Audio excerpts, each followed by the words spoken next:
আজ শুক্রবার বিকেল 4টে নাগাদ ওষুধের মূল্য বৃদ্ধির প্রতিবাদে নবদ্বীপ শহরে মিছিল করল নবদ্বীপ শহর তৃণমূল ছাত্র পরিষদ। এদিন মিছিলে উপস্থিত ছিলেন নবদ্বীপ পৌরসভার চেয়ারম্যান বিমান কৃষ্ণ সাহা মহাশয়, শহর তৃণমূল ছাত্র পরিষদের সভাপতি রাজদীপ চট্টোপাধ্যায়, সহসভাপতি শ্যাম সাহা। উপস্থিত ছিলেন চরমাসদিয়া চর্বমনগর পঞ্চায়েতের মহিলা তৃণমূল কংগ্রেসের সহসভাপতি প্রীতি দত্ত। এদিন মিছিল শুরু হয় নবদ্বীপ বিদ্যাসাগর কলেজের গেট থেকে। এরপর পাকাটোল রোড হয়ে রাধাবাজারে শেষ হয়ে সেখানে একখানা প্রতিবাদ সভা হয়। এখান থেকে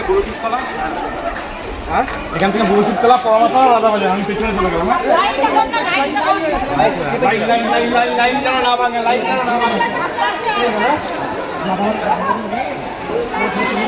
না আরাম করো।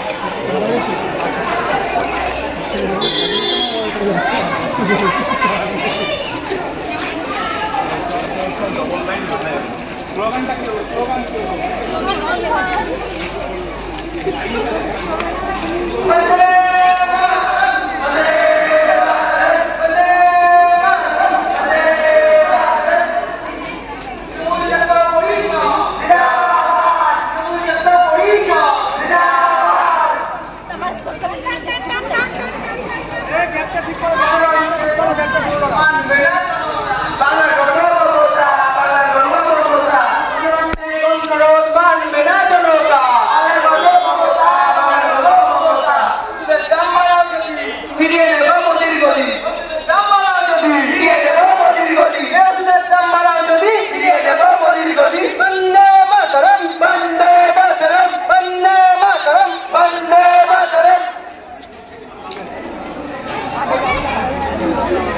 চলো চলো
সবার আগে নবদ্বীপ বিদ্যাসাগর কলেজের ছাত্রছাত্রী সাংসদ যেইভাবে কেন্দ্রীয় সরকারের জনবিরোধী নীতি, নিত্য প্রয়োজনীয় জিনিসের মূল্য বৃদ্ধির সাথে সাথে আজকে সমস্ত মানুষের ঘরে ঘরে যে নিত্য প্রয়োজনীয় ওষুধ, জীবনদায়ী ওষুধ, সেই 750 ওষুধের দাম বৃদ্ধির প্রতিবাদে নবদ্বীপ বিদ্যাসাগর কলেজের ছাত্রছাত্রী পথে নামার জন্য নবদ্বীপ পৌরসভার পক্ষ থেকে বিদ্যাসাগর কলেজের ছাত্রছাত্রী সাংসদকে আন্তরিক ধন্যবাদ, কৃতজ্ঞতা জানাই।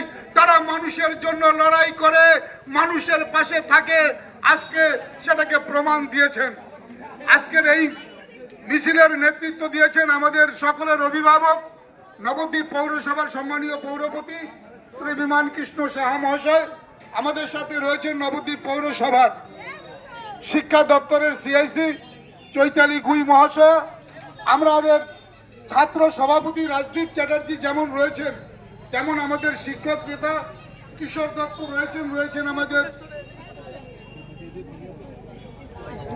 জগন্নাথ গুই, আমাদের প্রিয় শিক্ষক, হিন্দু স্কুলের টিচার ইনচার্জ জগন্নাথ গুই, আমাদের যুব নেতৃত্ব, তিনি আমাদের মধ্যে উপস্থিত রয়েছেন। এছাড়াও ছাত্রছাত্রী সাংসদের ভাই বোনেরা। মূলত ভারতবর্ষের বুকে একজন প্রচারক প্রধানমন্ত্রী, যিনি মানুষের কোনো কাজ না করে একটার পর একটা ভাওতা ভারতবর্ষের বুকে দিয়ে গেছে। আমরা জননেত্রী মমতা বন্দ্যোপাধ্যায়ের নেতৃত্বে ভারতবর্ষের বুকে কেন্দ্রীয় সরকারের মুখোশ একাধিকবার খুলে দিয়েছি।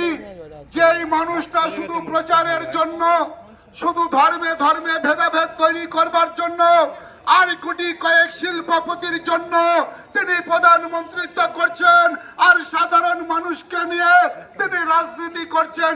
একাধিকবার আমরা সেটাকে প্রমাণ করেছি।